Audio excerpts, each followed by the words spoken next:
have had two presentations from two directors giving you on the operational side what they are doing. One from the utility, one as a landlord. I will request you to dream with me. We are working on a dream, very ambitious, but we are in the implementation. So we are really doing things and hopefully make things happen for you to see already within 2 years. Where are we? We are developing a hydrogen value chain here in Curaçao. Permit me to carry you through 7 points today. I will start with first, the former director of RDK had a project named Horizonte from which they developed several other sub-projects like sarcasm study, VDL buses, a possible floating offshore park in the sea and so on. And from there on in 2022, first thing we did was to carry out a wind study to see if Curaçao is suitable to carry out something like that.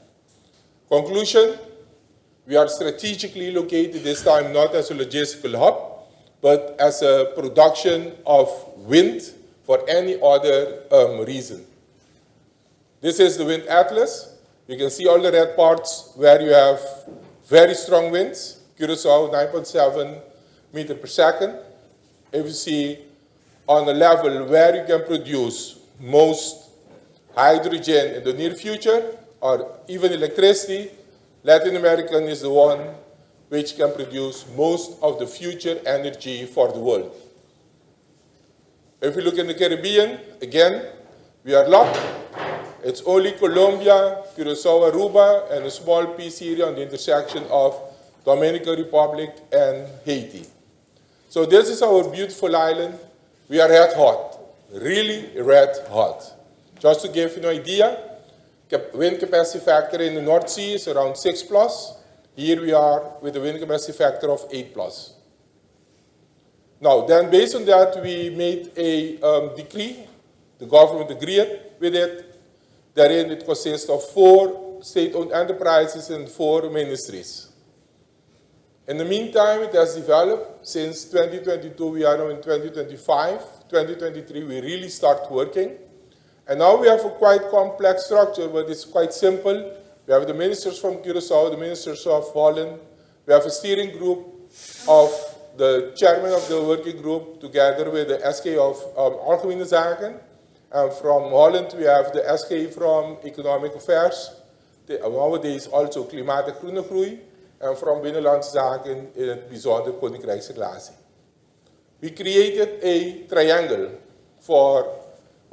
platform. And therein we have 3 things that's essential for us. The making industry in Holland, the knowledge industry, and the government section. And in that triangle, we are doing all our discussions. We have also, of course, a civil servant working group. It's this one. And we decided, since we had some meeting, it started with VNO and CW in Holland, 3-4 meetings to create an advisory board consisting of the branch organizations. SER Holland doesn't know yet they are in, but it has been approved already. SER Curaçao, we have approached them already. And we have TNO RVO. And for Curaçao for knowledge, we will approach Stella. But she knows about this because she was first former Secretary General of Algemene Zaken. In the meantime, 23 to 25 now, we did several visits to Holland. We discussed with a lot of companies.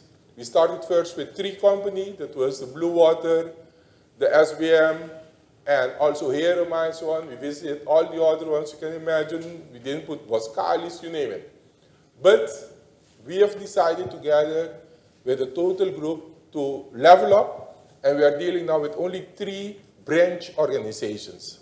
That is the NMT ERO, NL Hydrogen, and Net Zero. And why? Because together, those 3 branch organizations has more than 700 companies under them. And we have access to all of them. What is the scope? We have a structure. First, in 2023, Ex-Minister Yetten wanted to create a roadmap for the kingdom. Based on that, we had first, for those familiar with it, Groeifonds and SEE++ fund. With the current government, Groeifonds doesn't exist anymore. The SEE++ funds exist. So from this, we would like to have a couple of projects on Curaçao financed. Secondly, we have this program itself, on which I will elaborate later. And we are in the process now to create a roadmap for energy transition on Curaçao with IRENA. For those familiar with IRENA, is International Renewable Energy Agency. It's a sub-doctor from United Nations, sister of IEA.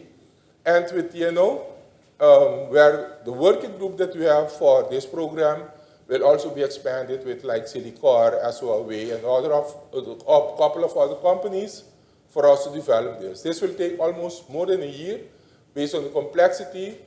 For those familiar with Klimaatakkoord 2019, it will be something like that we will develop. This is a report that has been made by TNO and which projects could be financed from SEE++. Most of them are for the conto of Ecolectra. They will focus on the distribution grid, how to improve that. The calculations still need to be done. We have some, for example, for a wind park anyway, and for the VDL buses and so on. But there we hope to get a huge chunk from that SEE++ fund, Prodeo. Now, what are we talking today about? This simple scheme. Our intention is to produce with wind electricity. With electricity, some will go for local households. A collector already mentioned that they are interested in 15 megawatts in the first, say, prototype. For the mobility sector and industry, the remaining electricity will go to produce hydrogen. With the hydrogen, to produce 3 derivatives, ammonia, methanol, and sustainable aviation fuel, and will go for export. That simple it is what we intend to do, in theory. This was our initial plan. I keep using it because we started with it since end of 2022, November. And where are we now in 2025? So all this has been completed up to now. We did this all. Now we are in this phase going to 2027. The intention is, don't get scared, to produce on Curaçao 10 gigawatt. What is 10 gigawatts? To give a reference, Ecolectra has an average use, if I'm not mistaken, of 125 megawatts. On a daily basis, their peak can reach almost 150. And we intend to produce, instead of only 150, 10,000 megawatt. So we are a little bit ambitious. Just a little bit. Our vision is to become the leader in the region to produce electricity. And for us to realize this, we want to do it with strategic alliances, right here, Holland and the neighborhood. We are in contact with Ecopetrol, EPM, National Gas Company, Trinidad, Santo Domingo, Panama, Germany, but majority with Holland. And all of them, at this moment, we have already an MOU. Trinidad wants to sign with it for hydrogen. Colombia wants an electricity cable, you name it. Where are we? We did a couple of studies, a lot of them. I don't want to go into detail, for some people know this already, but the most essential one is the system study. The system study, you see it as a type of pre-feasibility study at a high level. Are we really, is this thing feasible, what we intend to do? And the second one is a geophysical study. Very difficult word, bathymetry reconnaissance, but basically it will look at your seabed if it is straight, so the topography of it, and the first 50 meters, what's the composition of the seabed, the soil down there. We signed several MOUs, 2023, 24, with the government ministry, and these were the results. The system study by TNO tell you there is no showstopper. Go ahead. The same thing with the bathymetry reconnaissance survey. Go ahead. So we move to the next phase. This is based on a preliminary study that TNO and FIGRU did. Where should we study the possibility to put a wind park? And this is where the ship Brasilis from FIGRU really navigated each line you see. That is what he did. We do have the report. It's confidential. But I can tell you, very promising for this and for other areas. Based on the system study, this I deducted from the system study from TNO. The plant capacity, I said 10 giga for it to be easy, but it's more or less 9.4 for, let me go back for a while. Basically, this area 1, 2, and this region 16. All other are interested, but they are, say, let me call it number 2 zones. With that capacity of electricity, we will be able to produce more or less 127 kilotons of hydrogen per year. What TNO did was, let's see if this is feasible on a very high level. As you may know, Holland, and especially Port of Rotterdam, is closing several MOUs with South Africa, Namibia, Morocco, Chile, Brazil, you name it, not Curaçao. So we had 3-4 discussions already with them, but they checked if they produce ammonia in Australia, and they have to bring the ammonia to Holland, and we produce ammonia in Curaçao, will it be feasible and commercial for us to do that? This resulted, as you can see on this bar, our prices of Curaçao to produce ammonia will be higher, and in Australia less. But at the moment that you take all other costs, especially the shipment and so on, we can compete with the ammonia produced in Australia.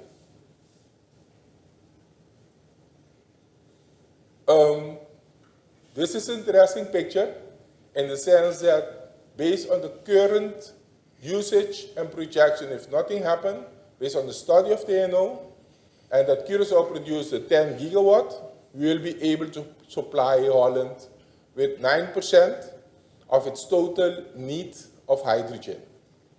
That means we become a very important partner then for Holland.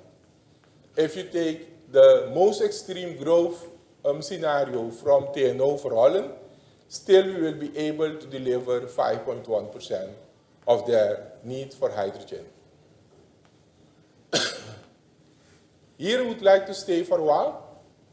If you look at the capex to produce, let's say, 5 megawatt, we are talking about an investment of, let's say, the minimum 25 billion euro.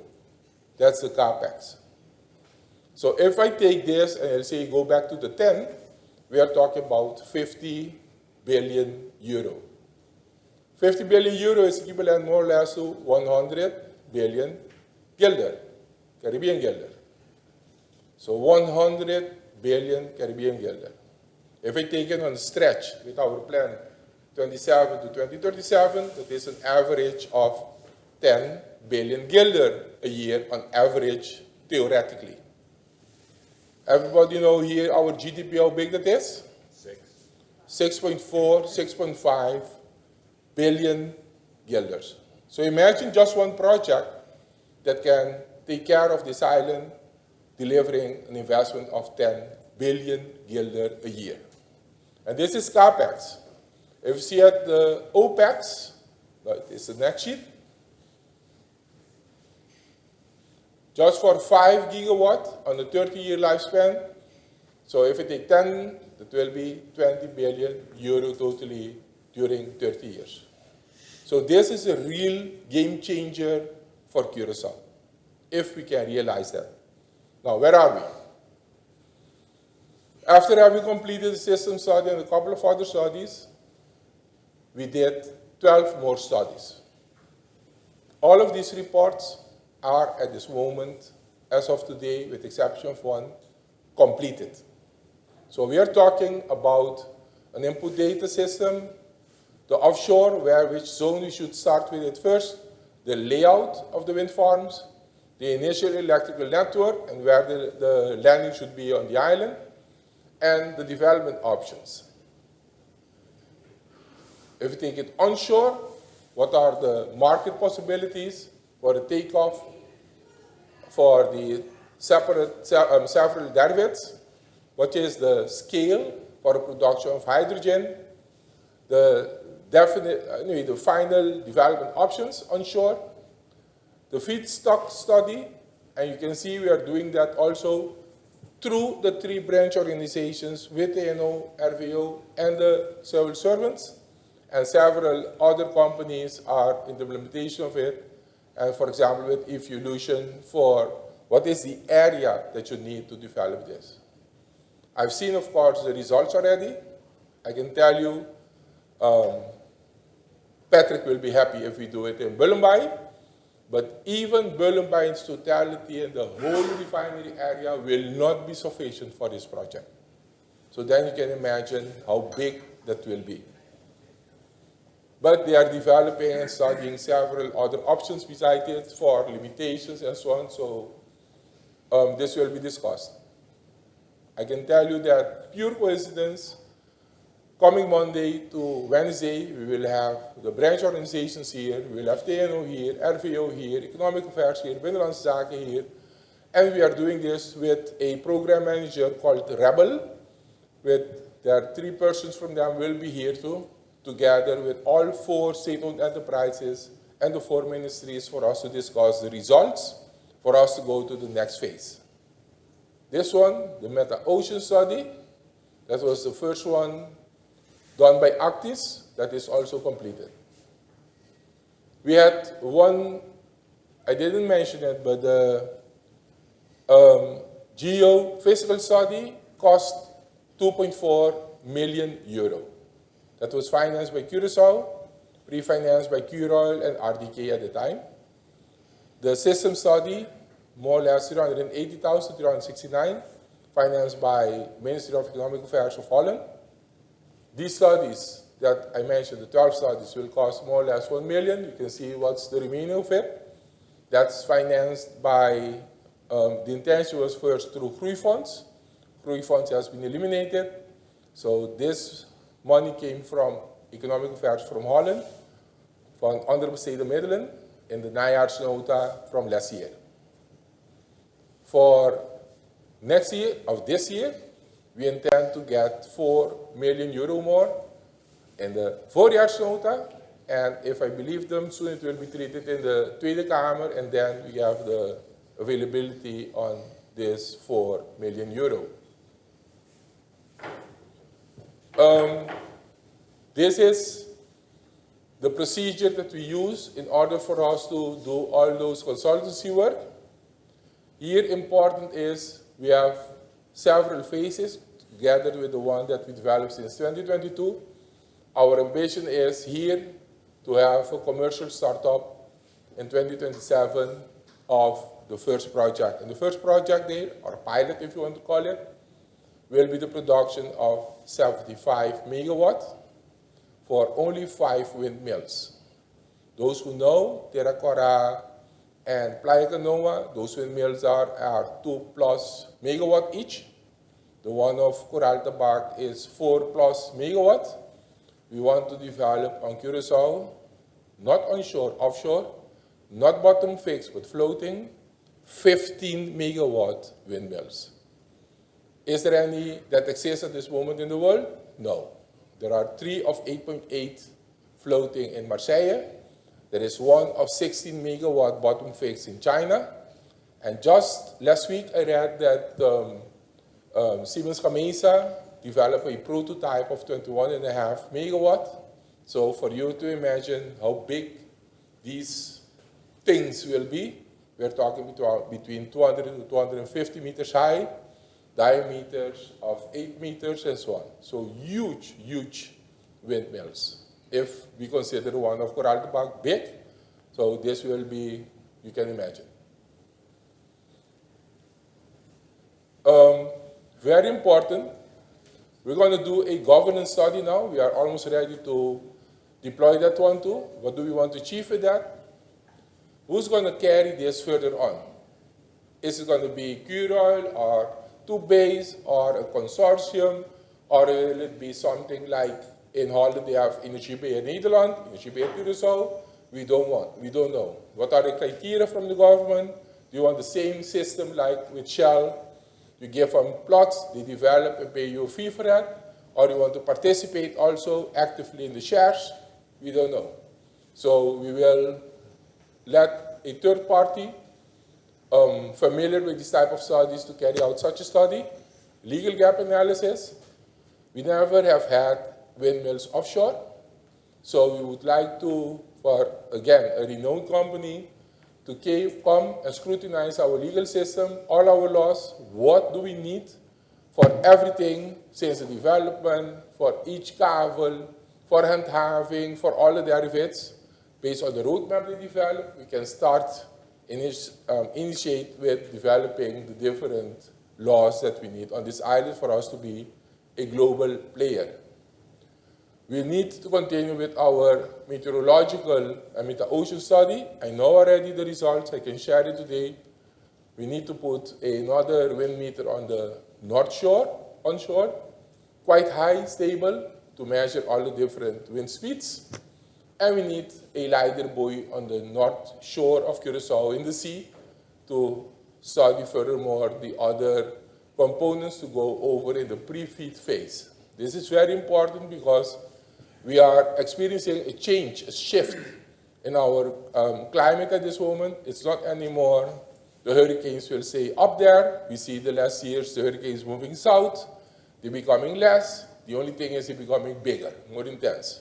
So we need to get those data for a year. And to give you an idea, just measuring wind for a year, think about 300 to 500,000 euro. A LiDAR buoy in the sea, think about 2 to 2.5 million euro. For you not to carry any responsibility for that. This is up to now what we spent. As I told you already about the 2.4 million. On the budget of Mayo, for the first time, we have 25 million guilders, from which we're going to develop that in the Kapitaaldienst. That's something new. Usually it's 3 million, so we have now 28 million just for this project. So our total budget is 7.5 million euro. From Holland, we got this for the first program management of Rebel. The 1 million I explained to you, the 4 million from them. And in the pipeline, we are at this moment working very hard to see if we can get there 12.5 million euro. So there is no free funds where we can tap from, and you see for the first time how committed Curaçao and read hereby the government and the Prime Minister is with this project.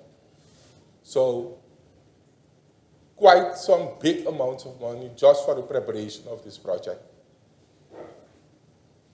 Based on the request of Leo, I went to see our Trump effect. And I think most of you are familiar with the IRA. IRA basically will provide you with 50% subsidy on all your projects if it has something to do with energy. That's simply it is. And that's very important for our development because it will lower the price of the hydrogen, green hydrogen, which at this moment cannot compete with fossil fuel. I think Trump, before he arrived already, he mentioned he will cut it off. And he took more than 50 actions. He took a decision to pause the disbursement of funds. They sent him to the federal judge. They ordered Trump to, you cannot do that, you should continue, but still he is continuing with the ones based on his electorate basis. So the Republicans in the mainland. But still, they are giving out some money. Very important is this. We are talking about 369 billion that the USA put for development of hydrogen-based and other energy projects. We are confronting something difficult. That's why this is a challenge. In Holland, they had first subsidies for developing a lot of those windmills, bottom fixed, produce electricity, Vattenfall, TenneT, you name it, Eneco. But most of them now are stopping their projects because the subsidies, the Dutch government pull it back out. And they are dealing with more inflation costs, increased material costs, financing costs, you name it. So it's going to be just the opposite. But on the other hand, I have to say in China, the government there is subsidizing everything. So we have to look around the globe. The second challenge we have, that is the price of green hydrogen. The expectation now is for the price to go down. This is on, let me call it wholesale, from 10 to go to almost 3 in several parts of the world.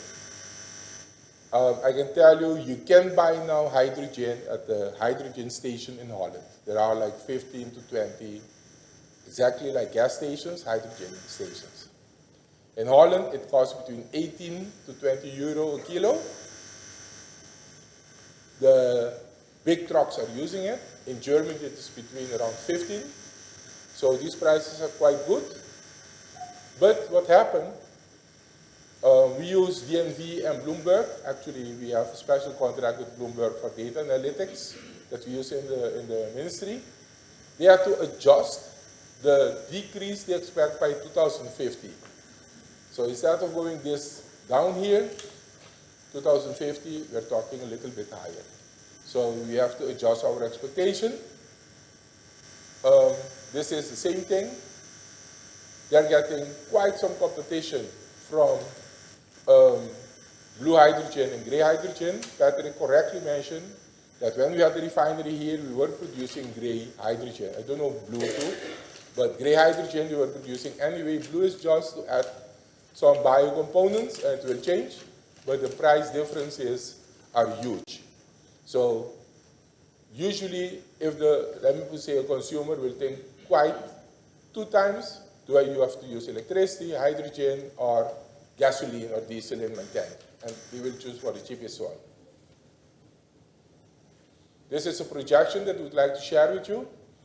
It isn't so that once we move as Curaçao producing more electricity, more hydrogen, we'll go to hydrogen. Up to now, after 100 years, you can still see, even by 2050, we'll still be using coal. And the same thing will be with gas, so fossil fuel and oil. I read the DNV report of last year, 2024. The consumption of oil went down with just 2%. So we will have to deal, if we go to green energy, with all the Climate Act to see to what extent, without subsidy, to be able to produce our green energy on a competitive basis. Thank you, William.